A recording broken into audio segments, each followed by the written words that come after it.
Ahora con ustedes, Barlovento. Conversamos de lo que el viento no se llevó. Helmut Loos conduce en una amable tertulia de los temas políticos, culturales y sociales que a Chile le importan. Semanalmente conversamos de la A a la Z, de manera amable, distinta y crítica, de los acontecimientos sociales, económicos, culturales y políticos que son conocidos y a veces no tanto, que afectan, influyen y son materias de análisis popular y también la visión de expertos. En Barlovento parecemos una improvisación aparente e informal. Sin embargo, tratamos los temas con una visión seria, responsable e inteligente. ¡Salud! Ahora comienza Barlovento.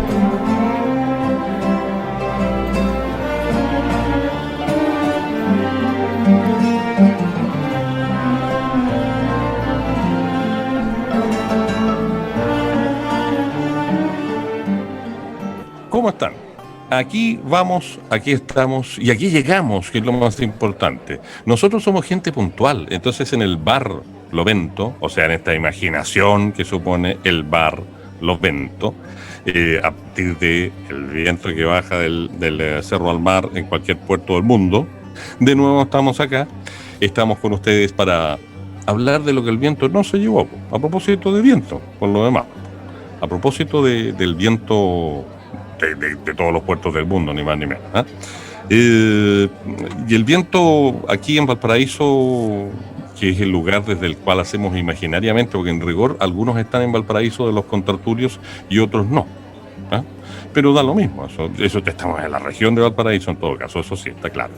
Y queremos estar aquí y desde aquí para el mundo, para hablar de un montón de cosas que constituyen el Chile de hoy, el Chile de mañana, ojalá. Un poco el Chile de ayer, tal vez. Ahí, todo se junta, ¿no? Las tres dimensiones del tiempo se juntan en esto. Hoy día queremos iniciar con algo que habíamos comentado en futuro, en proyección futura, en el capítulo 1, digamos, y ahora en el capítulo 2, inevitablemente tenemos que llegar a constatar qué pasó con la instalación de la Convención Constituyente. Hay muchas cosas que decir, pero a ver, vayamos a lo más interesante, importante, lo menos anecdótico. En todo caso, entre lo anecdótico quedó más de alguna cosa que es tragicómica, diría yo, ¿eh? Una cosa por ahí, patética también, pero que no corresponde a los constituyentes, sino que corresponde al Ejecutivo, ¿eh? O a la administración del Estado de este momento, y por poco tiempo más, golpeemos madera. La instalación de la Convención Constituyente, junto con darle la bienvenida a nuestros panelistas, Augusto Arteche, Mauricio Velázquez y Fernando Astudillo, tiene que ver, a la vez que ya pidieron su cervecita, algunos negras, otros rubias, otros lager, qué sé yo. Primero que todo, es lo que más llama la atención, símbolos. Esos símbolos dicen muchas cosas. Por ejemplo, el discurso de la Presidente, yo digo la Presidente, me van a disculpar las personas que sean feministas, pero en el castellano se dice la Presidente. Voy a decir la Presidenta para, no sé, congeniar con algunos otros u otras. La Presidenta de la Convención, Elisa Loncón, y ahí ya empezaron los símbolos, ¿no? Símbolos que tienen que ver con historia de Chile, con la cultura originaria, con lo político, o lo histórico político militar incluso, y así siguiendo. Queda lanzada la primera ficha de dominó. ¿Quién va a tomar la que sigue para seguir jugando al dominó y conversando? Estoy de acuerdo contigo, el harto simbolismo, digamos. Y casi fue como un guión. Yo no sé si alguien hubiera escrito un guión tan interesante, digamos, dado como se fueron dando las circunstancias. En términos de que en un momento determinado, por lo menos daba la impresión de que todo se iba al carajo, ¿ya? Uh-huh. Y el costo que hubiese tenido eso para la ¿cómo se llama? Para la constituyente y para la asamblea misma, no se entendía porque uno tampoco tenía toda la información, no todas las imágenes eran claras, entonces uno no entendía si al final era un grupo de constituyentes que lo que intentaban era boicotear por razones X. Por otro lado, después se va dando el tema, ¿no es cierto? Y efectivamente parece que había problemas con los carabineros, uno no entendía por qué tenían que estar las fuerzas especiales ahí y no los carabineros más normales, digamos, en términos de que no fuera una provocación. O sea, había muchas cosas a mí en esto de los símbolos, lo único que no me pareció muy bien, pero bueno, entiendo un poco la circunstancia, fue el pifeo al himno nacional. Creo que ahí hay un tema, no sé, porque no me pareció bien, digamos, ¿ya? Pero fuera de eso, que posteriormente que se pasa toda esa circunstancia media crítica, luego como que decanta y se empieza a funcionar y se desarrolla toda la ceremonia como todos vimos que se desarrolló y terminó, a mi juicio, muy, muy bien. Y ahí, claro, hay símbolos muy, muy importantes, muy relevantes y personajes. Ahí seguramente ustedes lo van a ir nombrando y creo que aparecen personajes. Después, cuando uno ya tiene la película completa, ya puede ir viendo algunas cosas que se dieron y cómo algunas personas jugaron determinados roles. Y interesante algunos personajes, el rol que cumplieron. Y qué bueno que al final haya sido una cosa que fue larga. Yo creo que tenía que haber sido muy tediosa, muy cansadora, pero que al final haya terminado con el objetivo, que era instalar la Asamblea Constituyente, y eso yo creo que fue positivo. Ahí para que opinen. Oye, otros. Vale, para que remate de atrás Fernando, porque lo más probable es que no esté de acuerdo conmigo, digamos. Oye, mira, yo creo que el pifeo al himno nacional no fue tal. Yo creo que lo que se pifió ahí fue que ante la solicitud de no iniciar todavía porque no estaban las cosas claras por lo que estaba pasando afuera, y se partió igual. Yo creo que eso fue de alguna manera lo que se quiso pifiar, el como que partamos igual nomás, ¿no es cierto? Más que pifiar el himno nacional. Sin embargo, y aquí viene que para mí es lo más complicado, que yo creo que con el tiempo espero se resuelva, yo sentí a veces ciertos aromas, ciertas sensaciones de como que si esto era la Organización de las Naciones Unidas, que estaba haciendo una asamblea donde habían como distintos países, ya como que no era Chile, era la Organización de Naciones Unidas, donde está el país de los mapuches, está el país de los de Rapa Nui, está el país de los chilenos, está el país de todas estas personas, y la elección de la señora Loncón, que me parece extraordinaria porque es un gesto de apertura, más que un gesto más bien a los mapuches, es decir, estamos preparando un nuevo Chile de diferentes formas, ¿ya? Yo creo que en Chile cabemos todos y todos necesitan hartas ayudas de distintas índoles. Por cierto, los mapuches, pero necesitan ayuda a los niños del Sename, necesitan ayuda a los ancianos, necesitan la gente que está con problemas de agua. Entonces, focalizarlo todo a los países originarios, a nuestros ancestros, y irse por ese lado, yo lo noté con un exceso, por decirlo de alguna manera. Yo me emocioné hasta las lágrimas cuando la señora Alcerver inauguraba esta constitución o este nuevo proceso, porque yo lo esperé 40 años, digamos. Entonces estábamos hoy día partiendo y era emocionante partir después de 40 años, pero acá no estamos discutiendo si Chile o no Chile va a ser un país plurinacional, si va a ser multicultural o no. Por cierto, que tiene que estar en la Constitución, pero no es el único y solo gran objetivo. O sea que hay muchos objetivos que son paralelos, ¿no es cierto? O sea, claro, es importante que el pueblo mapuche sea reconocido como tal, pero es importante que aquella persona que va al consultorio la operen, por lo menos, y no se muera esperando. Ahora, si tú me lo pones, ¿qué prefiero más? Yo prefiero que atiendan primero a la persona para que no se muera, digamos, ¿no es cierto? O que no se mueran esas cantidades de niños que se están muriendo en el Sename por una mala atención. Entonces, hay puntos relevantes y que hay que refundar Chile, por cierto que hay que refundarlo, pero no puede ser todo apuntado y exacerbado en el tema, digamos, de los pueblos originarios, que por cierto tienen que ser vistos de otra manera, por cierto tiene que buscarse una plurinacionalidad, ¿no es cierto? Reconocerlos, que participen, que administren sus tierras, que manejen sus tierras, pero no es lo primero, no es lo único, no es lo más importante. Hay muchas otras cosas importantes. Y la señora presidenta tiene que representar los intereses de todos, no solamente del pueblo mapuche, porque también está el pueblo de la isla de Pascua, y está el pueblo también está el pueblo del norte. Entonces, no son solamente los mapuches. Sí, pero yo creo que hay un tema de simbolismo. Sí, bueno, sí. Yo creo que hay un tema de simbolismo y yo creo que efectivamente lo que se busca es eso, se busca de alguna manera de que estén todos, digamos.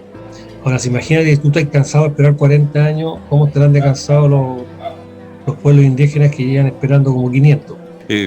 Llamó la atención, evidentemente, a todos nosotros los que estamos participando, porque están viendo, escuchando, nosotros 4 que estamos aquí conversando, etcétera, etcétera, a todos los chilenos, debo suponer, les debe haber llamado la atención ese simbolismo, o el simbolismo y los simbolismos que estaban ahí implícitos en la ceremonia de constitución de la constituyente, valga la redundancia. Fernando.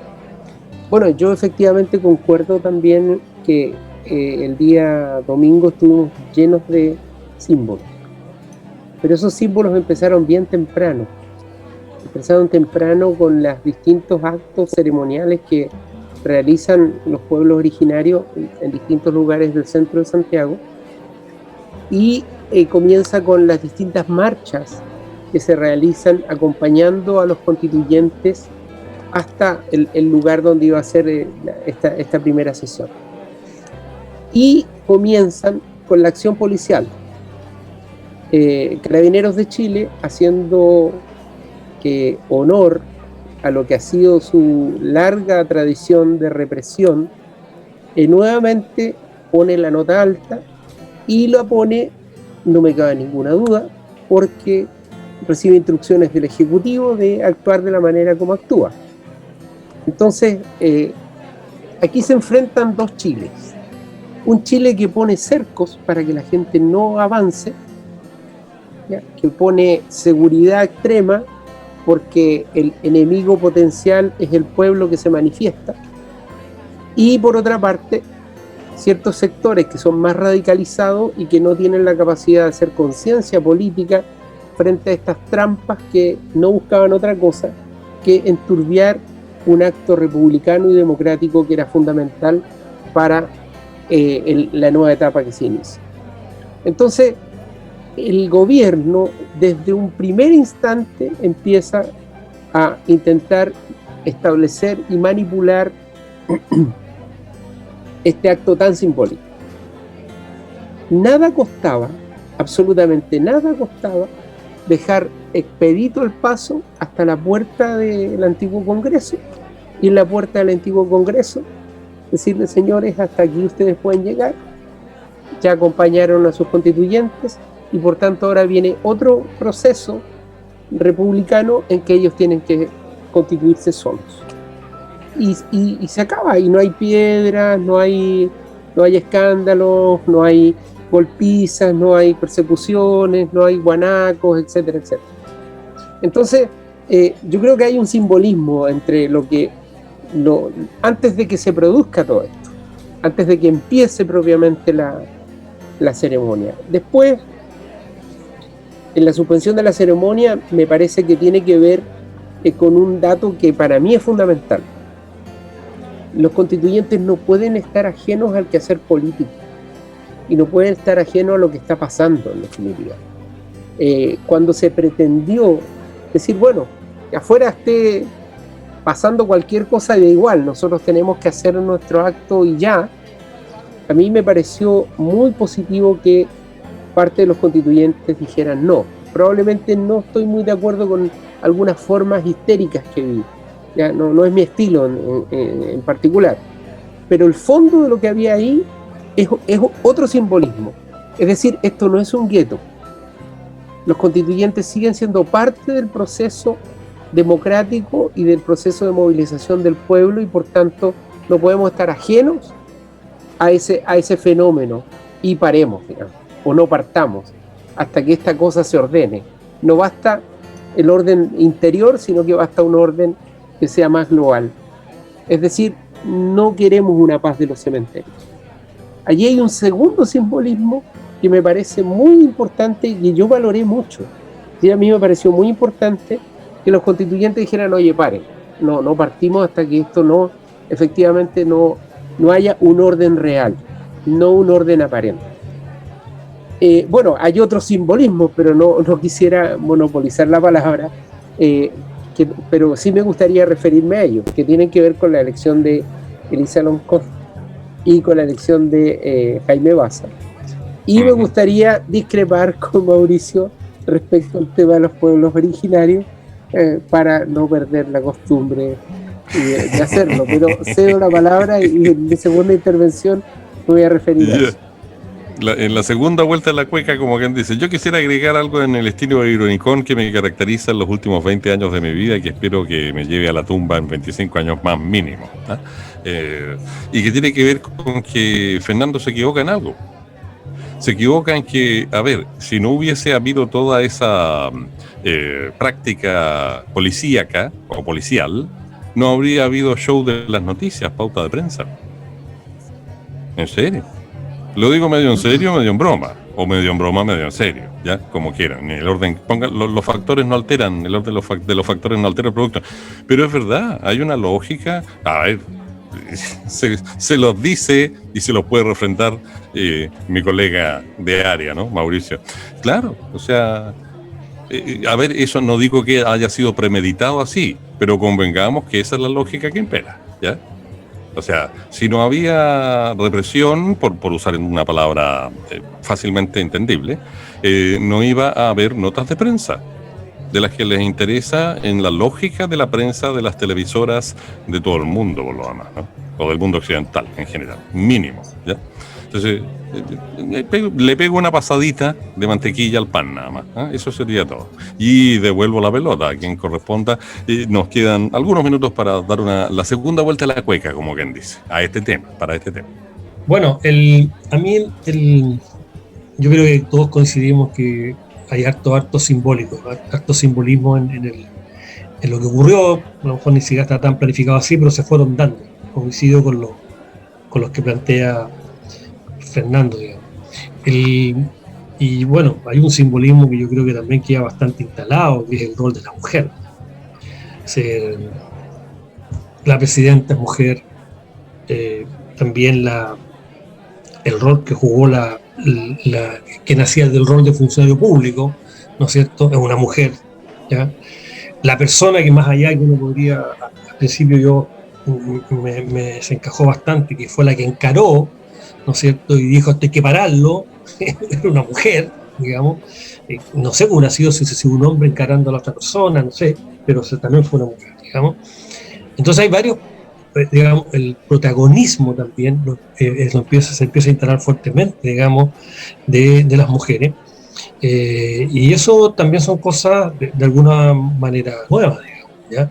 Entonces, si uno empieza a escarbar, va viendo este tema del actual de la policía, al final cómo se va desarrollando la votación, diciendo con nombre y apellido quién votaba por quién, no sé, ahí, que en el fondo tiene que ver con otro tema que conversamos la vez anterior, que tiene que ver con la transparencia. Uno podía también darse cuenta que habían ¿cómo se llama?, acuerdos previos, que no son ningún crimen, pero estaban ahí, se podía claramente transparentar cómo estaba el tema. También el accionar de la derecha, ¿no es cierto?, muy atrincherada. También ahí los 20 votos, de alguna manera, de la exconcertación que se mantienen en Patricia Pólicer. No sé por qué, todavía me queda la duda, no hubo un gesto, sabiendo que no tenían ninguna posibilidad de la segunda vuelta, porque no hay un gesto de entregar esos votos hacia quien claramente podía ser, versus la persona del segundo, que tenía incluso más posibilidades. No sé, entrega sus votos hacia Elisa. No sé, creo que hay hartas cosas de símbolos que si uno va escarbando, que son interesantes y que van mostrando un poco tal vez lo que dice Mauricio en términos de que las cosas están cambiando. Oye, yo quiero agregar una nota humorística nomás para hacer un saludo, ¿sí?, en este bar, pero cortito, y vamos con Mauricio. Incluso la que quiso provocar a la etnia mapuche, la filósofa de extrema derecha, también es mujer, convengamos. También es mujer, también. Todos los problemas. Tienes razón. Mauricio. Tienes razón.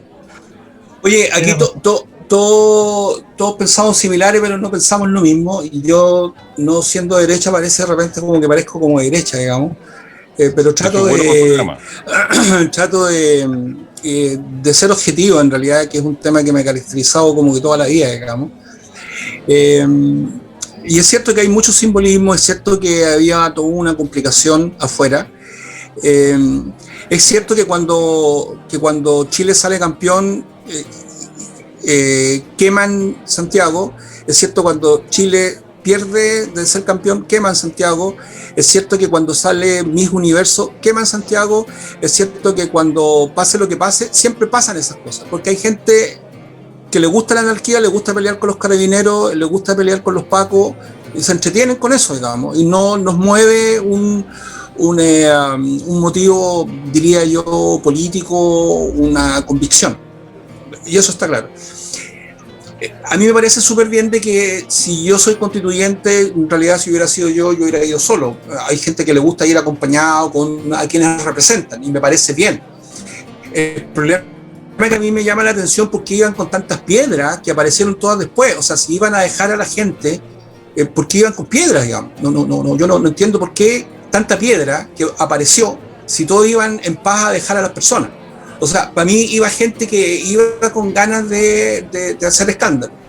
Y si los dejan pasar hasta el frente del Congreso, lo más probable es que el Congreso hubiera recibido piedrazos porque querían llegar hasta dentro de la sesión del Congreso, ¿ya?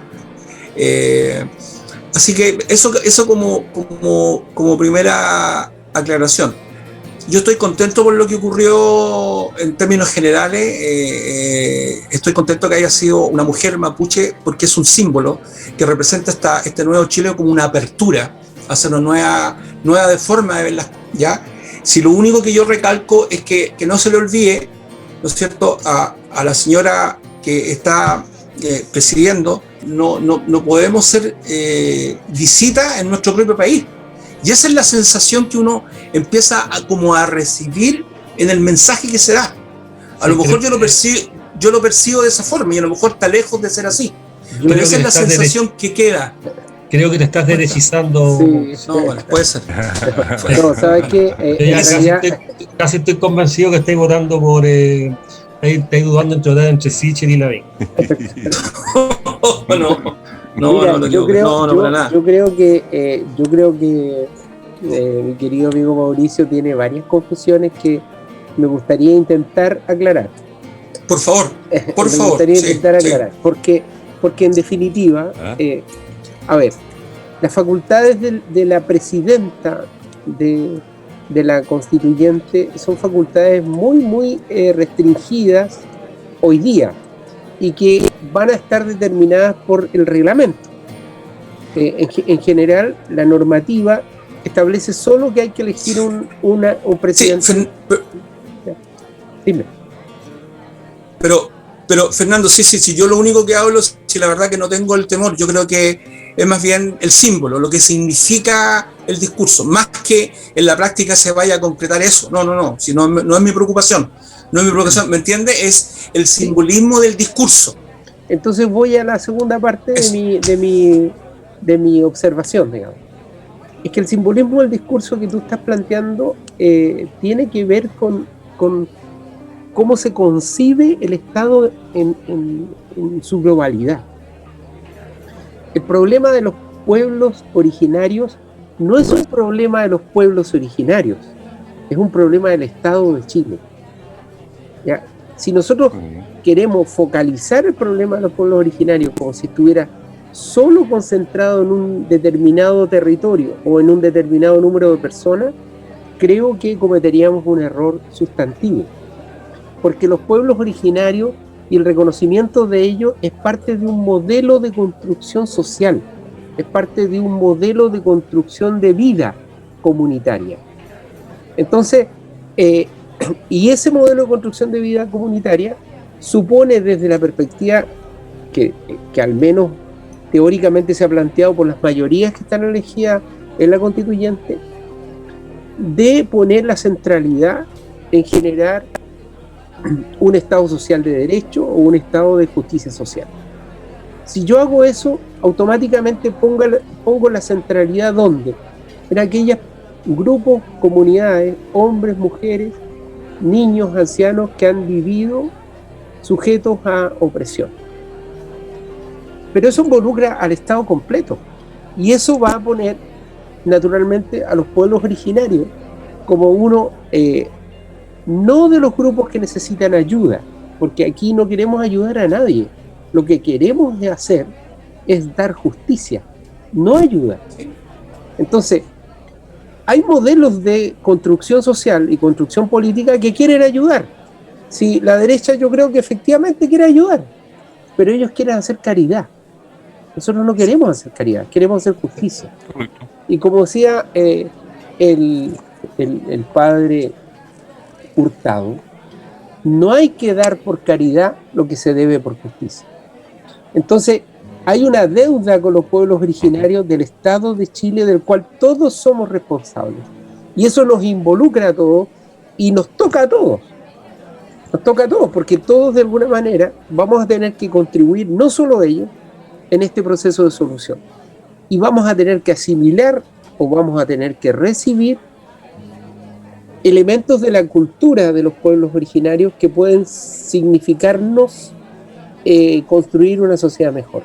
Y como yo invito hoy día, vamos a tener que dar vuelta a la página y cambiar de tema, pero quisiera aportar a lo que dice Fernando con algo que para mí es muy significativo. A ver, cuando fui docente en Viña, tuve en una carrera técnica de locución a una alumna paraguaya, rubia, de piel blanquísima, de ojos claros, y hablaba guaraní. Los otros alumnos y yo, y para hacer un resumen extremadamente breve, nos enteramos de algo de cómo se ha generado el proceso en Paraguay, pero que claro, pareciera ser que a la fecha de hoy, y de hace unos 40 años a la fecha justamente, o algo por el estilo, todo paraguayo sabe hablar guaraní, con todo lo que ello implica, pues si no es puro hablar guaraní, es conocer la cultura de la etnia y de la valga redundancia, de la cultura original llamado Paraguay. Entonces, la educación de un chileno promedio o chilena promedio del futuro, esperar cercano, debería incluir saber pronunciar inglés, francés, latín, italiano, lo que tú quieras, croata, pero también hablar mapuzungún. Cosa que ninguno de los cuatro que estamos acá pudimos tener como oportunidad, digámoslo. Ahora, un tema que se nos queda en un subtema de tengo que decirlo para que no se me enojen los contertulios, porque nos ponemos de acuerdo a la hora de lo programático. Una cosa, la metáfora que estamos en un bar, en la bohemia porteña, qué sé yo. Sí, pero otra cosa es el programa. Entonces, el tema de la libertad a los presos de la revuelta o del estallido social es un subtema, digamos, un sublink, pero como queremos hacer el programa más cortito, porque parece que el primer capítulo salió latero, y esto lo digo para que el público que nos vea o nos vaya viendo, nos vaya expectando, se entere de que somos gente que evalúa, pues no es al lote la cuestión. Tenemos que pasar al otro. ¿Quería decir algo, Mauricio?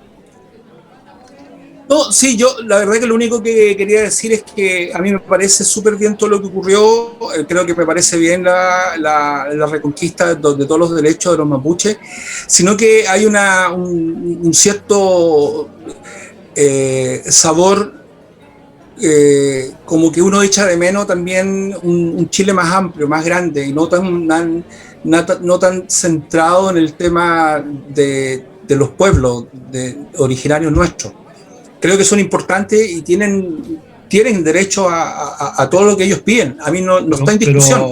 Pero Mauricio, cuando tú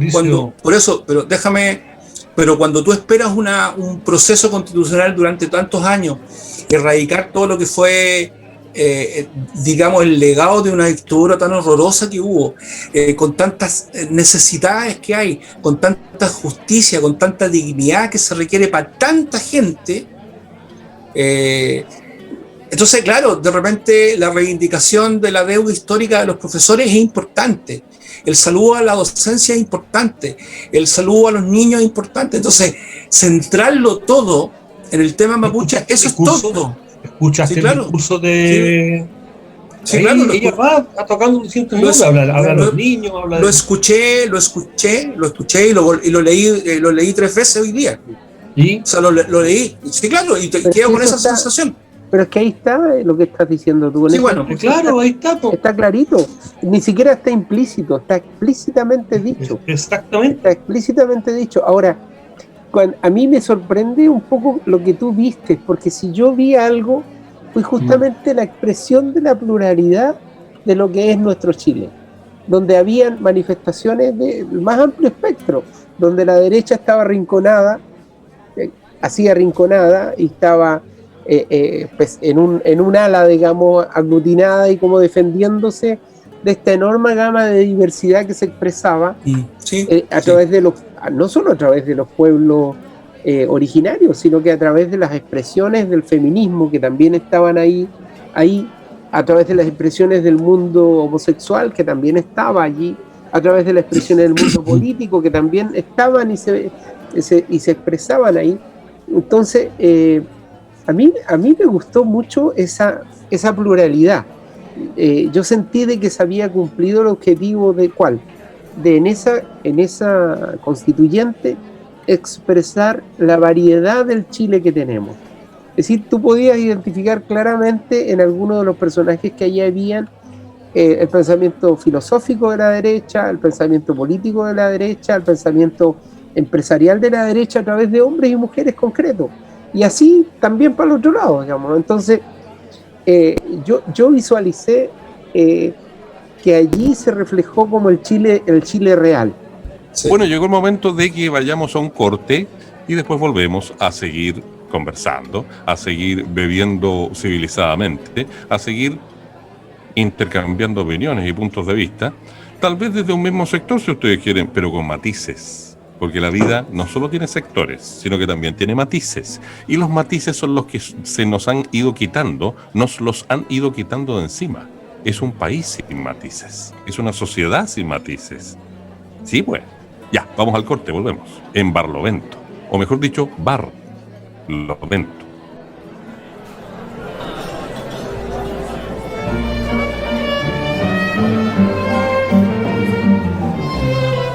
Barlovento, lo que el viento no se llevó. Una conversación de amigos en un bar de Chile. Helmut Loss y sus amigos Augusto Arteche, Fernando Astudillo y Mauricio Velázquez conversan de todo lo que a los chilenos nos importa. ¡Salud!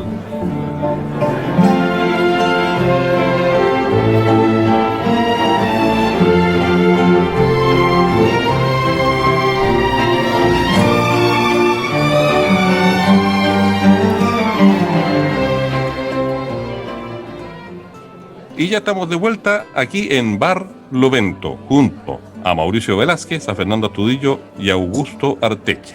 Y un servidor, ahí dice en la pantalla cómo me llamo, y vamos a seguir conversando. Para un poco de tranquilidad, lanzarle un poco de tranquilidad a Mauricio con algo un poco brutal. Pero eso sí, pasemos al siguiente tema. Esta vez sí, por favor. Los mapuches, o los mapuche, como se dice en la lógica de la lengua de ellos, no hay plural, hay comunidad, Sí. no hay individuos, esperaron este momento todo, por varias generaciones, digámoslo así. Entonces, si no es ahora, ¿cuándo? ¿Ya?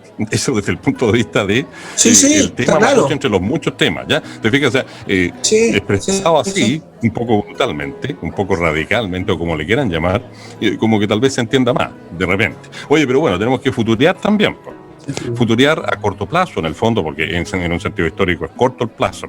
Estamos a 12 días de las primarias y ¿qué van a pasar en cada sector, digamos? ¿Ah? O por lo menos en los sectores más salidores, en la tele, en la foto, en los diarios, en los diarios online, etcétera, etcétera. ¿Ah? Porque hay muchos sectores que deberían expresarse, ciertamente. La prueba está, por ejemplo, en que a ver, esto famoso del bipartidismo y hasta lo de los 3 tercios, todo quedó en cuestión de revisar las agrupaciones, movimientos o partidos nuevos políticos que se han generado en un puñado de años, desde un puñado de años a esta parte. Pero ahora tenemos que ocuparnos como ciudadanos de qué va a pasar con las primarias. Hay muchas cosas que preguntarse respecto de las primarias. Por ejemplo, hablemos de, qué sé yo, del mensaje de los candidatos, sector por sector. Hablando básicamente de, no sé, pues, gobierno y oposición, si no estaríamos no sé cuántos programas hablando de lo que cada uno propone.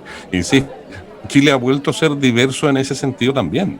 No sé si es bueno o malo, no sé si ponerlo en esas categorías que son tan simplistas, pero lo concreto es que ya no existe el bipartidismo y nunca existió en rigor. Se quiso imponer igual que el modelo, todo así como de laboratorio, ¿eh? Éramos ratitas blancas, negras, con pinta, sin pinta, como ustedes quieran, peladas, como en mi caso, que uso gorro o sombrero porque se me hiela la pelada. Y bueno, y el tema es que, digamos, ¿qué pasa? ¿Qué hay con el mensaje? ¿Qué les ha dicho a ustedes, por ejemplo, como ciudadanos, el mensaje de los candidatos en razón de que estamos respecto al día en que estamos grabando, a 12 o tal vez menos días de las primarias? ¿Eh? Un temazo. Sí, claro. Bueno, mira, yo creo que lo que marca el proceso de primaria tiene nombre y apellido y se llama Daniel Jadwe. Daniel ha marcado el debate y lo ha marcado desde tres perspectivas, a mi parecer. Primero, fue el primer candidato que presentó un programa macizo, 209 páginas de programa, que en definitiva obligó a los demás candidatos a apurar la presentación de un programa y que dentro del programa puso cuestiones que son de primera relevancia para el futuro país que se quiere construir a partir de un gobierno que proponga efectivos cambios del modelo que estamos viviendo.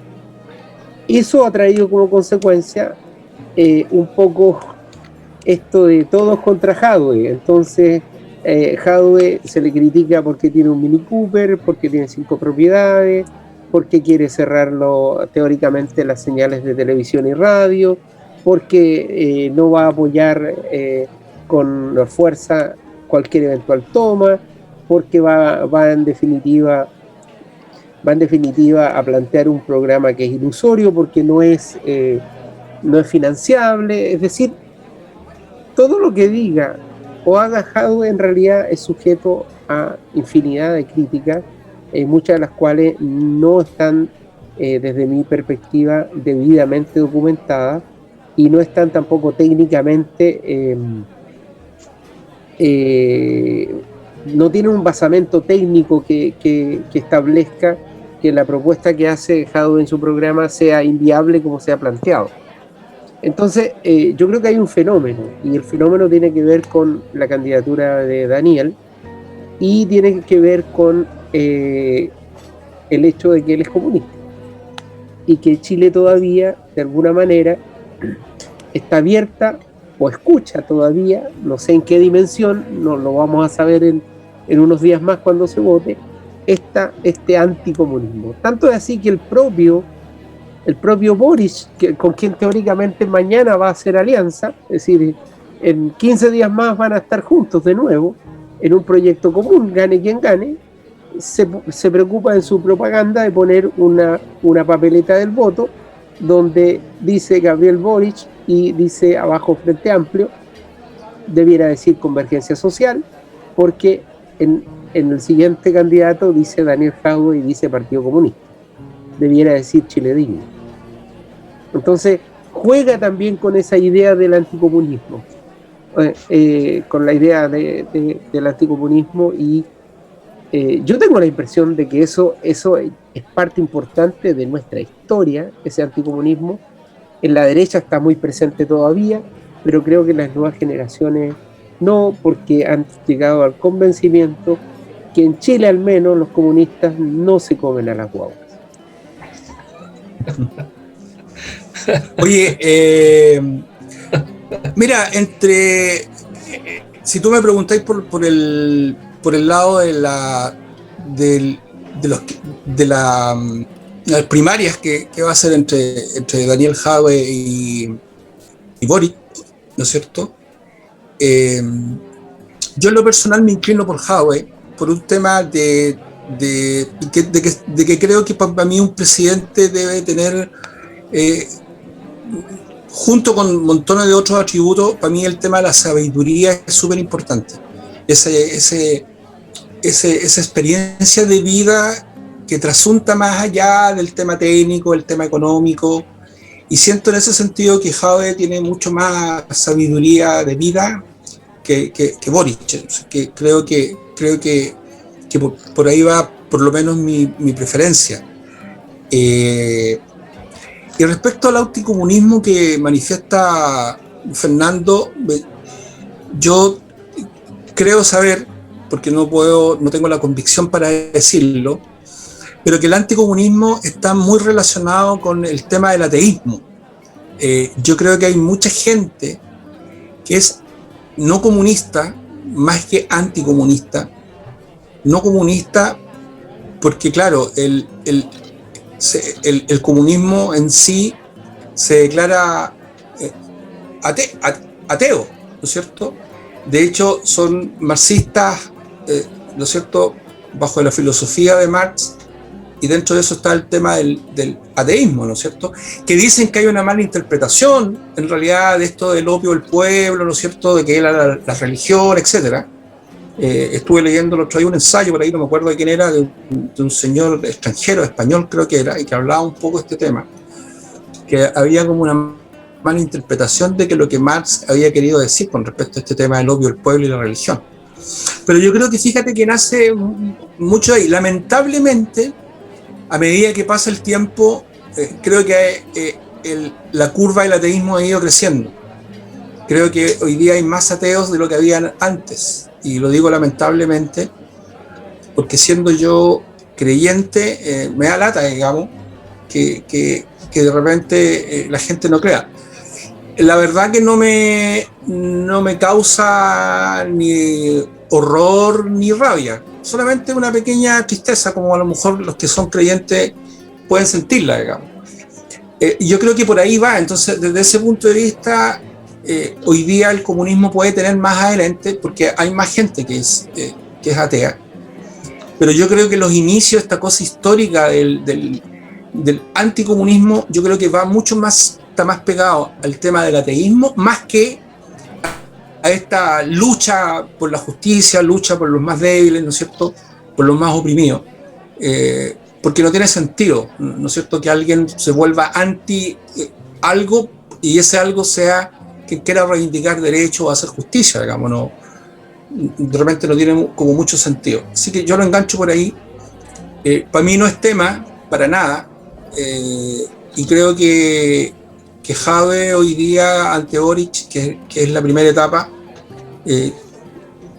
va a salir victorioso, y espero que mucha gente piense como yo y no se deje arrastrar por este histórico anticomunismo que hay, digamos. Dicen por ahí que mucha gente de la derecha va a ir a votar por Boric, digamos, pero no sé qué tan verdad será eso para que no salga Jadwe. Yo quisiera compartir con ustedes algo que a la hora de hacer un brindis más con esta cerveza que nos estamos tomando metafóricamente en el bar Lovento, algo que es un ejercicio simple que yo hago en mi mente cada vez que me hablan del fantasma del comunismo, así, con ese nombre, con esas letras.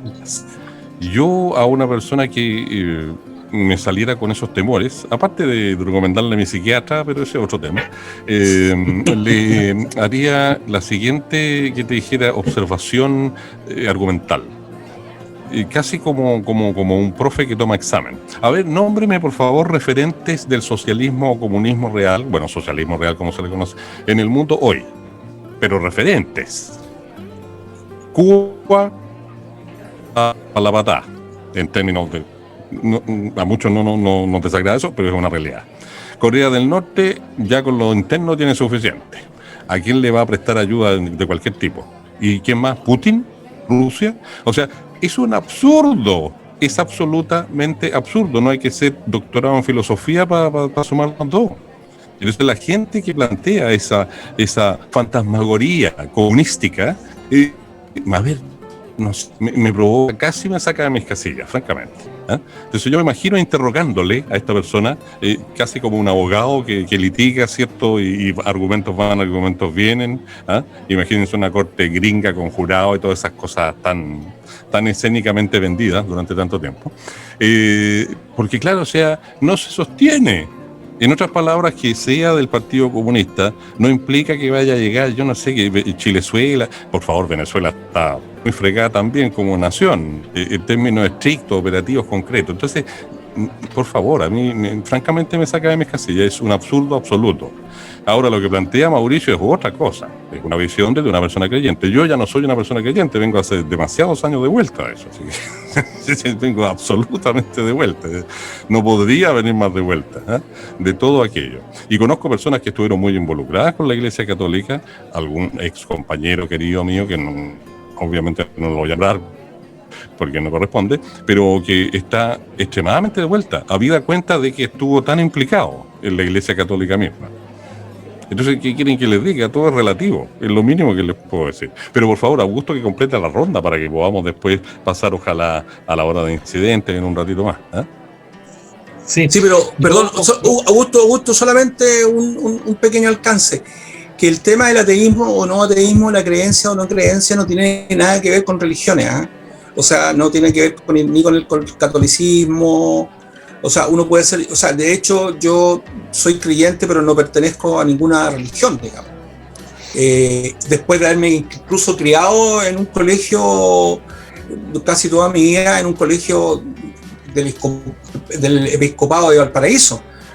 Pero no es un tema que vaya con el tema religioso de una organización religiosa, sino que trasciende desde el punto más bien teológico. Sí, está bien. Un gusto. Bueno, por ahí hay un comentarista que a veces escucho, que el Mirko Macari, que dice que en realidad todo este tipo de cosas, más que la razón, es la emoción. La gente los seres humanos somos bastante emocionales, y de ahí es porque hay muchas cosas que uno no entiende, porque la gente tiene tal pensamiento, desarrolla tal idea, y es que es irracional eso. Claro que es irracional, porque tú dentro de los países comunistas te olvidaste de nombrar a China, que sí, claro, es más relevante. Que Chile queda comunista propiamente tal. Claro, bueno, pero tiene todavía una administración más parecida como el concepto tradicional que a uno le han metido en la cabeza. Y bueno, y resulta que quienes son anticomunistas le están vendiendo las empresas chilenas a ellos. Hoy día Chilquinta en el fondo es del Estado de China, el litio, empresa china, ¿cómo se llama? La minera, las niñas de Casablanca, varias ya son chinas. Leí todo un artículo de que están estudiando seriamente comprarse las forestales. Y así, en él ahora, en CGE, donde también se la compraron. Entonces, bueno, el presidente viajó con sus hijos a China en busca de negocio, y dice, en cambio, supone que son anticomunistas. Entonces, es un tema político, de enredo, de utilización de una cultura muy fuerte que nos han instalado del anticomunismo, y que los comunistas, que se reflejan en esa palabra, en esa frase de que los comunistas se comen las guaguas, y bueno, y lamentablemente eso, desde la emoción, que puede estar atravesado también por el tema de la religión, porque como ellos eran ateos, y supone que el otro no puede estar atravesado también ese tema, hace que la gente sea, digamos, sin mucha razón, se declara anticomunista, ¿ya? Y de hecho, de repente, muchas veces es una ofensa cuando uno expresa ideas y visualizan que las ideas son un poco de izquierda, tú eres comunista. O sea, como que te quieren así para ya descartarte, digamos, que es comunista. Bueno, pero yendo al tema de las primarias, que hay dos, claro, las primarias, y siguiendo un poco la idea de los simbolismos, bueno, 6 hombres, no hay ni una mujer entonces uno dice, acá algo no está con los tiempos, digamos, ¿ya? Y la derecha mayormente, 4 candidatos, 4 hombres, ¿ya? Y si uno le tratara de sacar una radiografía, en realidad las diferencias serían mínimas. Yo creo que ahí el margen es una cosa claramente es una elección siglo XX, digamos, muy lejana al siglo XXI, digamos, siglo XX total, digamos. Si yo tuviera que decir así ya, pero sin ningún antecedente técnico, digamos, ni nada, yo diría que ahí los que tienen más posibilidades son Sichel y Lavín, porque en el fondo es la pelea RN-UDI, ¿ya? Y yo creo que RN ya claramente transparentó de alguna manera y que no va a apoyar mayoritariamente a su digamos, candidato oficialmente determinado, que es Desbordes, ¿no es cierto? Porque bueno, también sabemos que Desbordes no es el perfil del candidato normal de derecha, ¿ya? Pero sí puede causarle daño a Sichel y eso debería beneficiar a Lavín. Capaz que termine con lo que todo el mundo espera, Lavín candidato, ¿ya? Pero eso no es sorpresa, no tiene mayor. Ahora, en el caso de la izquierda, ¿no es cierto?, entre Jadwe y Boris, yo creo que se va a jugar en la misma lógica que se jugó la Orrego-Oliva, ¿ya? Que por ahí, ¿no es cierto?, decían, mira, en realidad apuntan a públicos objetivos distintos y gana el que sea capaz de movilizar a su gente. Y yo creo que esa es la buena. Es decir, todos sabemos, digamos, si esto lo circunscribiéramos exclusivamente a los militantes, yo no sé cuántos militantes tiene el Frente Amplio escritos en los partidos, ni sé cuánto tiene el Partido Comunista, puede que sean equitativos. Eso es la gente que claramente, teóricamente, es la que quería movilizarse, quería votar por su candidato. Si eso estuviera restringido solo a los candidatos. Los militantes del Partido Comunista son mucho más que los del Frente Amplio. Ya, entonces teóricamente si no se mueve eso, gana Jadwe sin problema, ¿ya? Entonces el tema justamente se juega en lo otro, que a lo mejor en ese tema tiene más que hacer el Boris, ¿te fijas? Va a lograr movilizar a más gente y de eso se trata, porque yo no espero en ninguna de las dos gran participación, digamos, ¿ya? Ahora, lo que sí es interesante, pero es un tema que uno no lo puede ni predecir, es cuánta gente de la, ¿cómo se llama?, de la no miembro, que no milita, pero que es de alguna manera cercana a la exconcertación, llámese gente que normalmente vota por el Partido Socialista, gente que normalmente vota por la DC, gente que normalmente vota por el Partido Radical, podría ir a participar y a atentar, entre comillas, contra uno de los candidatos y cargar la voto, que ese tipo de personas cargue, así como la derecha cargó la mata sobre Orrego. Yo no creo que los de derecha no, porque sino la otra, no sé. Por esto que de alguna manera se ha conversado de este anticomunismo cultural que tenemos, ¿te fijas? Pero bueno, eso está por verse, eso yo creo que lo que vamos a tener que se va a dilucidar ese día. Pero sabes, Augusto, a mí me gustaría retomar el enfoque que dio Mauricio respecto del comunismo o del marxismo en el más estricto rigor. Él hizo una relación del comunismo con el ateísmo, pero yo creo que si bien es cierto que había una mirada de independencia entre este pensamiento y las concepciones religiosas, la contradicción principal frente al comunismo o el marxismo tiene que ver con la contradicción de capital-trabajo.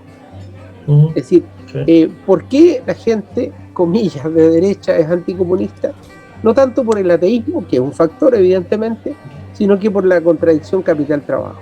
Porque en definitiva, el marxismo establece que una fuente fundamental de la riqueza es el trabajo.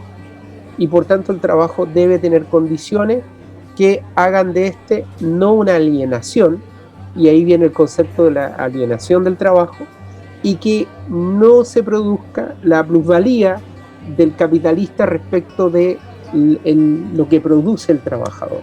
Sí. Entonces, allí está como centralidad la discusión, digamos, entre quienes representan a la derecha y quienes en definitiva adoptan posiciones marxistas. Y el otro elemento fundamental es un elemento, yo diría, casi cultural, y que tiene que ver con el fetichismo de la mercancía. El fetichismo de la mercancía, que es otro concepto marxista, en que en definitiva convierte al ser humano en un consumidor.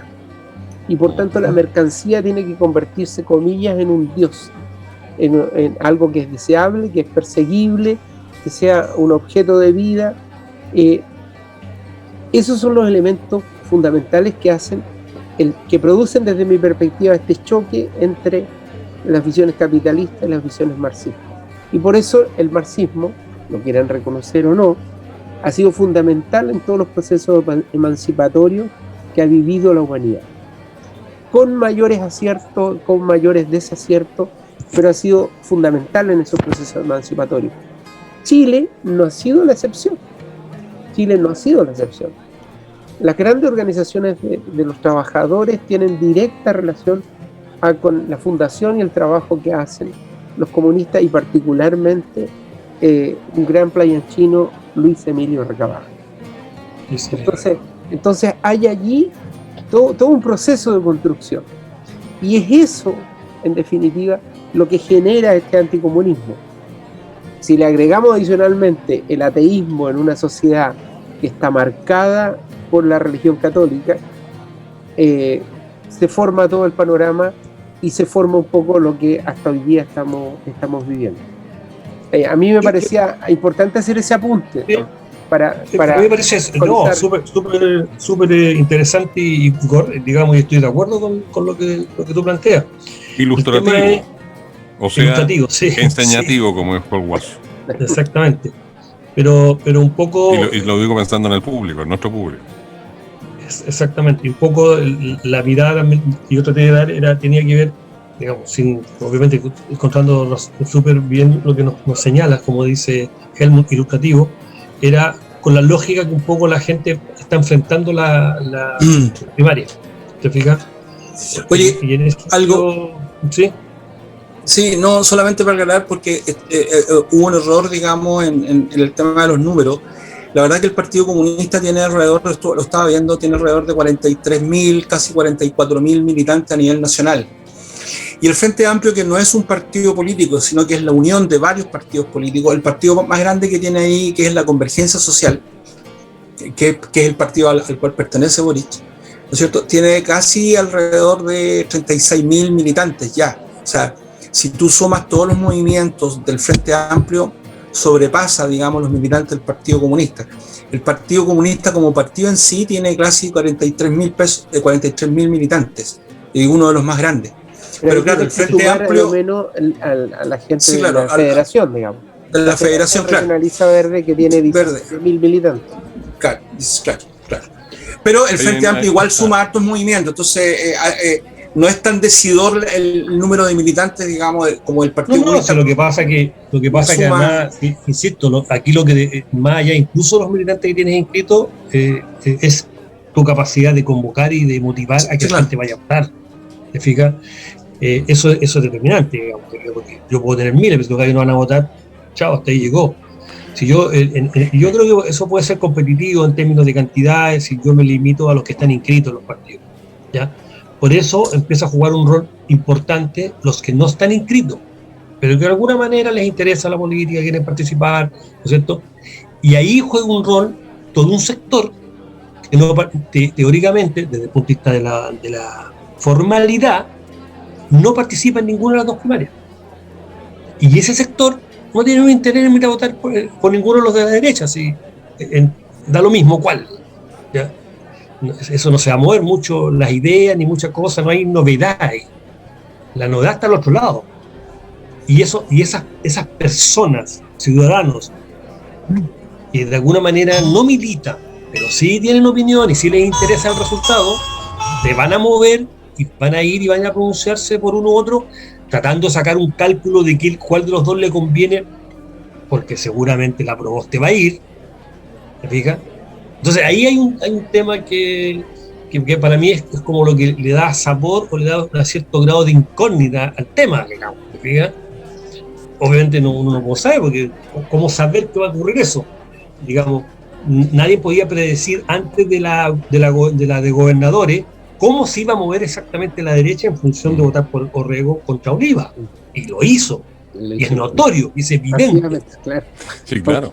Aunque no quieren reconocerlo. Eran ejercicios. No lo van a reconocer nunca, pero Orrego salió con los claro, eran ejercicios que hacíamos hace 50 años atrás, ¿se acuerdan? Claro. O por lo menos los hacían nuestros padres. Entonces, ese fenómeno está por verse. Pero claramente tiene mucho más interés lo que va a ocurrir muchachos, en la por supuesto primaria que es un de tema la Jadwe con Boris que en la otra.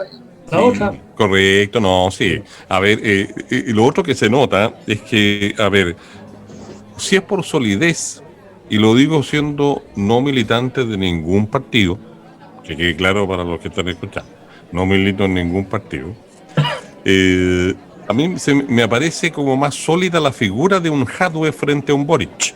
Evidentemente el sector que más me identifica a mí como ciudadano para ir a votar por él. ¿Por qué? Porque en Jadwe hay proceso de vida. O sea, es más viejo no porque tenga más años, es más viejo porque los ha vivido de cierta manera. En el otro hay una suerte de, ¿qué te dijera yo? De, ansiedad. Eso me preocupa mucho con respecto a Boric. Una ansiedad, una cosa de ahí se me sale el hombre de teatro. Bueno, que no es que haya sido, pero tuve profesores de teatro. Y de verdad, lo hago un poco en serio, un poco en broma, pero es verdad. O sea, así lo visualizo, percibo a Boric yo. Como que, ¿a quién se parece en esa condición ansiolítica, como quien dice? Al que está en la moneda. Yo hablo de un perfil psicopolítico. Me gusta hablar de eso, no tengo idea si existe el término o no. Invento mío, da lo mismo. Psicopolítica, qué curioso, uno se parece mucho al otro, el que está fondeado y el que con el que se hacen tantos chistes y lo que ya sabemos, ¿no? Y eso me preocupa. Por lo tanto, yo en lo personal, si a mí me preguntan, prefiero quedarme con un tipo que haya demostrado cosas concretas, como decía yo en el capítulo anterior, pero más allá de las cosas concretas, que exhiba una cierta, como decía Mauricio, un cierto proceso de vida relativamente significativo. Para la izquierda, para la derecha, me da lo mismo, ¿ya? Y un hombre de izquierda, ese es otro tema, ¿ya? Tiene temas de base. Pero lo concreto, psicopolíticamente, Boric a mí me provoca problemas, tengo que decirlo. Se parece mucho al de la moneda, por lo ansioso. Yo personalmente creo que Boric es un político que tiene mucho futuro, digamos, pero creo que todavía no es su momento. No es su momento como para asumir un cargo de la que supone un estadista, ¿no? Yo creo que es un joven muy capaz, que tiene una ambición política legítima, pero que todavía le falta, como a todos, digamos, en una etapa de nuestra vida, que tenemos que dar mayores pasos para alcanzar niveles de consolidación. Y en ese sentido, yo creo que no es el momento de Boric. Yo debo declarar también que voy a votar por Jadwe. Además, hay dos cosas que a mí me hacen mucho sentido para votar por Jadwe. Uno que tiene que ver con que él ha tenido una manifestación práctica de cómo en pequeño se puede administrar de una manera distinta un territorio, que para mí eso tiene un significado, porque otra cosa es con guitarra. Entonces uno puede construir muchos discursos, pero bueno, toma, ahí está la municipalidad y haz algo distinto con los recursos que tienes, muestra que se puede construir algo distinto, y Jadwe lo mostró, y lo mostró en muchas áreas y materias, y con mucho éxito para las personas que viven en esta comunidad. Y por otro lado, yo creo que el Frente Amplio hizo promesas que no cumplió. Prometió renovar la política, y no nos olvidemos que el Frente Amplio resucitó con las últimas elecciones, porque el Frente Amplio también estaba en el suelo, producto de sus divisiones, producto de que en definitiva todo lo que prometió no lo cumplió y lo reprodujo en su propia organización. Y así hay situaciones en que yo creo que hay un poquito de soberbia en el Frente Amplio, es que espero que la experiencia los vaya moligerando y los vaya trayendo un poco de humildad para entender de que los procesos de construcción social que apuntan a provocar cambios profundos en una sociedad requieren de unidad, requieren de respeto, requieren de escucha y requieren de consideración de los otros que están caminando en ese mismo camino. Y yo creo que allí al Frente Amplio le falta bastante. Y bien, pues vamos, como decíamos, a la hora de incidentes. Por lo pronto voy a mencionar una cosa a nivel internacional que me ha llamado la atención. Por supuesto es una mención, no pretendo agotar el tema. Solo decir que estoy viendo en el Netflix, como le dicen en el lenguaje popular, Nerdflix también le dicen, o sea, el canal, o mejor, el streaming, la aplicación de streaming de los más cabezones, intelectualones y se supone fomes, que se llama Startup, que se traduce como dinero en gestación y que tiene que ver con Miami, una ciudad, un sector, parte del estado de Florida, un contexto cultural, social, político, económico, valórico, muy particular. Y esa serie es realmente interesante en ese sentido. Te tira a la mesa 3 factores. El de la migrancia, no queriendo culpar a la migrancia, pero es un factor, un elemento de juicio, objetivamente. Después, el factor de el mercado de las drogas, digamos, o la actividad relacionada con la delincuencia y por las drogas, para las drogas, con las drogas. Y tercero, esta especie de situación telemática, informática, negocio informático, mezcla estos elementos y da lugar claramente en el discurso de algunos de los personajes por ahí a presuponer que en Miami la corrupción está instalada. Y ahí me voy al tema del edificio que se cayó. En Estados Unidos, la mayor democracia del mundo, déjate de bromas, y desde el año 81 u 82, creo que el 81, ya se había emitido el informe correspondiente. Dicho sea de paso, falleció un familiar de Michelle Bachelet, para poner en la memoria de la gente las cosas que se dicen en las noticias y se le quedan a la gente, ¿no? Un primo del papá. La información, ¿no? En la memoria. Sí, algo así como un tío abuelo, algo por ahí. Sí, el primo del papá. Primo hermano del papá de ella. Bueno, un tío, sí, hermano, tienes razón, un tío de ella. En lo concreto, la pregunta que queda en el aire, y bueno, ya no está en el aire porque incluso la otra mitad del edificio la echaron abajo porque viene un huracán y qué sé yo, qué sé cómo, qué sé cuánto. ¿Qué pasó con ese edificio? Hace 40 años, ¿cierto?, que estaba dado el aviso en un país tan moderno, tan desarrollado, tan resolvedor de cosas, pero en un estado como Florida y en una comuna, como diríamos en Chile, como Miami, que por lo visto es compleja. Me ha servido de bastante la serie Startup. Aprovecho de pasar el aviso. No me pagan ninguna comisión, pero paso el aviso. Bueno, Estados Unidos es un imperio que va decayendo. Puede ser síntoma, puede que ahí se empiezan a ver esas cosas. Claro. El presidente anterior, el negacionismo al cambio climático, etcétera. Yo creo que puede ser síntomas que se va mostrando una cosa que ya se está deteriorando, que va perdiendo, hablábamos el honor, ¿se acuerdan? Las cosas, los valores, se van perdiendo. Claro. ¿Ya? El problema es que acá estamos cayendo en lo mismo y tenemos el caso del señor Aguilera en una de las comunas de Santiago, San Ramón, creo que hoy día está en pleno juicio. El tipo presenta una licencia médica y ya parece que todos los antecedentes indican que ahí el narco está metido fuertemente. Y si está metido ahí, ¿por qué no está metido en otras comunas también? Es un tema que se mete fuerte. Y un tema que nadie vio. Y fíjate, cortito, para que si alguien lo quiere tomar o poner otro tema sobre la mesa en estos últimos minutos, por supuesto, esa es la idea. Si no necesariamente van a enganchar con el tema que yo pongo, yo si los tiro a la mesa como una carta o como una ficha de dominó, se acabó. También me pongo a pensar en lo que a Chile se refiere. A ver, hace, por decir 20 años, alguien tendría que haber dicho,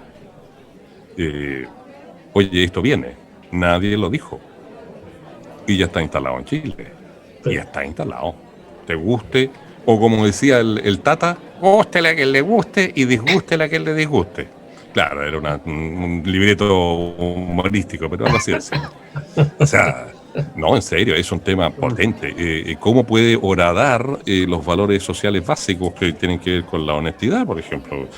¿Con qué construyeron el edificio? ¿Por qué si lo carcomía el clima marino de Miami no le hicieron mantención? ¿Qué hice yo? Todas esas cosas que los constructores lo dirán mejor que nosotros. Ninguno de nosotros es constructor. Con suerte, constructor de ideas. Constructor de ideas.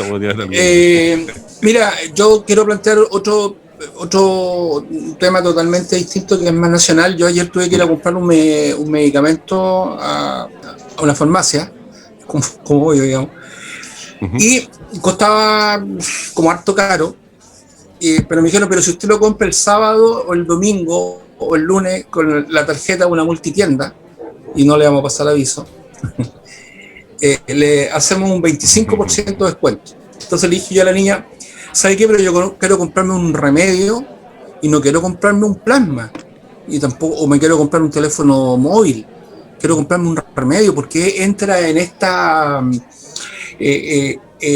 forma de comercialización que tiene que ver como que te vaya a comprar un plasma, pero si tú el remedio, y ¿sabes qué? No puedo, porque se me acabaron los medicamentos y me tengo que tomar una pastilla ahora. Entonces no puedo esperar que llegue el sábado o que llegue el domingo o el lunes para poder comprarlo. Entonces de ahí yo engancho, porque esto está ocurriendo todos los días y no solamente a mí, le está ocurriendo a miles de personas. Yo puedo pagarlo, no digo que me sobre el dinero, pero lo puedo comprar, ¿ya? Y que tiene que ver, claro, con el modelo, ¿no es cierto?, de esto de todo esto es mercantil, todo es negocio. Y yo creo, y de ahí viene un poco lo que enganchábamos en primera instancia, que para mí es fundamental, digamos, que ojalá la Constitución de Chile pueda estatizar, o sea, que dependan del Estado de Chile ciertas cosas que tienen que ver con cosas que son básicas. O sea, no, para mí eso es fundamental. O sea, en Chile no se puede seguir muriendo la gente porque no tiene dinero. Y eso pasa en Chile, y pasa todos los días y a cada rato, ¿ya? Entonces no se trata de hacer justicia, sino que se trata de subir la dignidad de las personas, porque hay que buscar la dignidad, pero ¿cuál es el límite? ¿Cuáles son los niveles de dignidad? Eso es que una definición que hay que buscar. ¿Cuál es el mínimo aceptable que se necesita? Y de ahí entonces para mí es súper importante, porque fíjate, y ya lo dije también de pasada en la reunión que tuvimos anteriormente, que tiene que ver que más que importantes los sueldos que ganan los pensionados o los más pobres, más que eso es importante que cuánto cuestan las cosas. Porque si tú vas a poner el sueldo mínimo de 1 millón de pesos, el servicio de luz va a costar 200.000 pesos, digamos. Entonces, ¿de qué te sirve que ganes 1 millón de pesos si tienes que pagar 200.000 pesos en el servicio eléctrico? ¿Y de qué sirve pagar si tienes que pagar 150.000 pesos en el servicio de agua potable? ¿No está bien, Mauricio? Eso está bien. Entonces yo creo que debería, hay elementos esenciales, que a lo mejor ahí no me vuelvo chino, pero a pesar que cuando me decían que era como chino, no sé, a lo mejor si se nota ahí que soy como chino, yo creo que tienen que haber productos esenciales que tienen que ser manejados por el Estado. Porque para mí el Estado es como el papá cuando protege y quiere a sus hijos, ¿no es cierto? Y para mí el Estado chileno necesita algunos elementos esenciales que no pasen a manos privadas, que hagan negocios con las necesidades de las personas. O sea, no se puede hacer negocio con la urgente necesidad de cada una de las personas. Esa es como mi réplica. Yo voy a discrepar de eso, porque está bien. No puede, yo creo que hoy día tenemos un sistema distorsionado, pero esa distorsión no te la asegura el estatizar. Un solo ejemplo. El Carter, alcalde de la Florida, tiene la escoba con los remedios en su comuna. Por ahí. Pero puede ser problema de gestión. No es que el modelo, la idea sea mala, hay un problema de gestión, que es otro tema. Por eso. No, es que otro tema. Es que la estatización, es que hacer del Estado que haga todo, ocurren problemas serios también. no es el camino. El Estado tiene que jugar un rol, y para mí es un rol importantísimo, de regular, fijar normas, fijar condiciones, pero el que la solución a los temas va a ser estatizar, cuidado con eso. No es tan así, porque al final el tema no es si tú lo vas a decir, el tema no es si la cosa es privada o es pública, o estatal incluso. El tema es de gestión. Pero yo he trabajado en el Estado. Las deficiencias administrativas, la burocracia que hay detrás, no siempre es la mejor decisión. No, entonces, hay que hacer que la cosa funcione bien, sea eficiente, pero la solución así tan categórica, entonces esto que está mal funcionando, estoy de acuerdo, hoy día funciona pésimo, y trabajé en un laboratorio también. Así que sé un poco las cosas, cómo ocurre todo el tema de los precios con los medicamentos y todo tipo de cosas, y los arreglines que hay o los acuerdos por debajo que hay entre los laboratorios y las farmacias, ¿ya? Pero de ahí a decir, esto lo estatizo y lo soluciono, yo te digo que el trecho es muy grande y puedes ir a una cosa igual o peor. Vamos a ese paso directo que hiciste, yo creo que no es tan así. Vamos con Fernando. Mira que la hora nos pide. Sí, mira, yo quería opinar respecto a lo que planteaba Mauricio, pero en realidad voy a ocupar estos minutos para rendir un homenaje y hacer un recuerdo de Luisa Toledo Sepúlveda, quien falleció hoy en la mañana. Luisa Toledo es la madre de los hermanos Rafael, Eduardo y Pablo Vergara Toledo. Rafael y Eduardo fueron asesinados en Villa Francia por carabineros, y Pablo fue asesinado en Temuco en extrañas circunstancias. Le estalla una bomba a él y a una compañera y muere. Ella siempre reivindicó la justicia para sus hijos. Junto con su marido fue un ejemplo de valor, de entereza. Siempre permaneció en Villa Francia. Siempre tuvo un valor profundo para decir cosas que son políticamente incorrectas.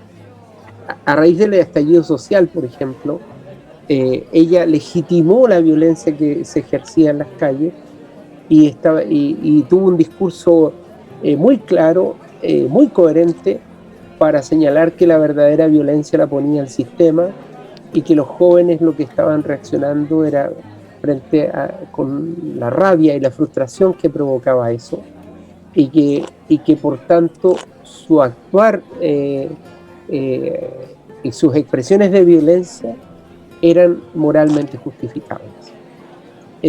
A mí me parece una mujer de un profundo valor.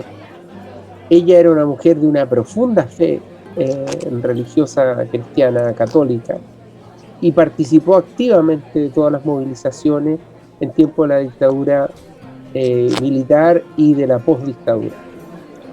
Por tanto, yo quiero en este momento rendirle un homenaje. Yo creo que necesitamos más hombres y mujeres valerosos, independiente que probablemente uno no esté enteramente de acuerdo con su mirada o con su visión. Tiene un testimonio de vida que es maravilloso. Yo siempre pienso qué me habría pasado si pierdo 3 hijos. No es una cuestión tremendamente potente, que solamente una persona con una profunda entereza moral y con una profunda generosidad y con una profunda convicción creo que puede soportar, aun cuando en su palabra, en su rostro, en sus expresiones, siempre se sintió ese dolor desgarrador, profundo, y esa rabia y ese anhelo de justicia, porque si bien la muerte de Rafael y Eduardo fue aclarada, digamos, las condenas que recibieron Carabineros fueron, como siempre, condenas irrisorias, y las penas más altas fueron 7 años, y a los 3 años y medio ya estaban saliendo en libertad. Entonces, en esta hora de incidente, un homenaje a Luisa Toledo que sin duda está abrazando a sus hijos en este momento y que sin duda, para los que creemos, ha resucitado a la vida eterna. Y yo quisiera agregar algo que me motivó, lo que la hora de incidentes que utilizó en su derecho, diríamos, Fernando. Se me ocurre pensar en la gente joven, la que viene, no sé, nuestros sobrinos tal vez, no alcanzamos a tener nietos tan grandes a estas alturas de la vida. Hay una cosa que yo aprendí y que me hizo mucho sentido cuando yo era muy joven. Existen muchos tipos de violencia, pero muchos. La violencia económica, la psicológica, la política, la de género, para nombrar 4 nomás. La cultural sobre los pueblos originarios, por ejemplo, que lleva más de 500 años en Chile, y así siguiendo. Y lo que decía Mauricio recién es violencia. Esto de que conviertan hasta el remedio, la pastillita que tenéis que tomarte si no te morís, lo voy a hacer en buen chileno, y todo te lo reduzcan a este modelito famoso de que, oiga, compre, aproveche el descuento. A mí otra cosa que me saca de las casillas, ¿ya? ¿Hasta cuándo? ¿Hasta dónde el alma de Chile la van a hacer morir, como dice ese Gastón Sublet, ¿no? Pero bueno, Augusto tiene su minuto de confianza, por decirlo así, ¿eh? Bueno, sí, de hecho el Día del Joven Combatiente es en honor a los hermanos Vergara, si no me equivoco, que se celebra.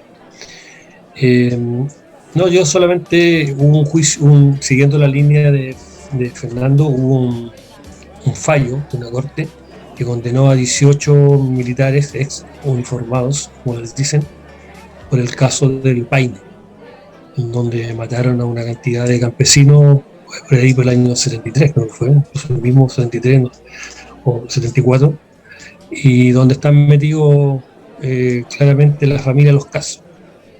Unos parientes de ellos que participaron en ello porque les facilitaron los vehículos. Y los uniformados ahora fueron condenados a entre 10 y 15 años de prisión. En este caso me llamó la atención incluso la condena por el asesinato, porque no solo fue asesinato y tortura de esos campesinos. Son señales, espero que sean señales que van mostrando cambios. No se trata de que haya vendetta, venganza, mucho menos, se trata de que haya justicia, y especialmente por los familiares que tuvieron que sufrir eso. Seguramente detrás de esos campesinos hay familia, quedaron hijos, quedaron viudas seguramente, y que después seguramente las tuvieron que sufrir para poder salir adelante, digamos. Al igual que lo tuvo que hacer la familia de los Vergara, digamos. Creo que incluso la hermana también en un momento determinado, por estar protestando, también tuvo algunos problemas ahí con algunos malos tratos. ¿Ah? La nieta, era la nieta. La nieta. Claro, la fiscalía a la nieta estaba pidiendo una pena de 11 años. A la nieta. Entonces ha sido bien complejo eso. Así que bueno, que desde la lógica de que las cosas tienen que cambiar, ojalá eso siga ese camino. Muy lento, yo creo que es parte de la no justicia, incluso, la que sea tan lento, es parte de que generar dolor, digamos, más allá de lo vivido. Hace poco también salió, no sé cuántos años se cumplieron del tema de Carmen Gloria y Rodrigo de Negri, otro caso que el Fernández Ditu y compañía prácticamente se fueron casi sin nada de condena. De hecho, el Fernández Ditu creo que hasta después tenía hasta un colegio particular subvencionado, que financiado por el Estado. O sea, hay mucho todavía por reparar, y ojalá eso se vaya. En estos nuevos cambios no se olvide eso. Yo creo que hay una cosa que no se puede reparar, pensando en lo que tú decías, como el legado que uno le deja a las futuras generaciones. Yo sí tengo nietos grandes ya, tengo nietos el mayor ya va a cumplir como 11 años de ahora, 11 o 12. Y claro, el legado que son señales, al final son cosas que uno tiene que... Eso, no más. Y finalmente, recordar a los wanderinos que Wander cambió de entrenador, por motivos obvios. Bueno, pero no por eso Wanderito es menos grande. Lo que está chico es el corazón de sus dirigentes actuales y de la sociedad anónima y todo aquello. Pero, en fin, de ese tema, por ejemplo, o cualquier otro, seguiremos conversando junto a ustedes en este bar que se asemeja en varios sentidos al barlovento, el viento que baja desde el cerro hacia el mar en todos los puertos del mundo. Sobre todo si tienen forma de herradura, mejor aún, o más aún. Barlovento. Hasta la próxima, muchachos. Hasta la próxima. Un gusto verlos. Hasta pronto. Siguiendo, siguen interactuando con nosotros a través de las redes. Y todo Chao, chao, chao, un abrazo. Un Chao, abrazo. chao. Chao.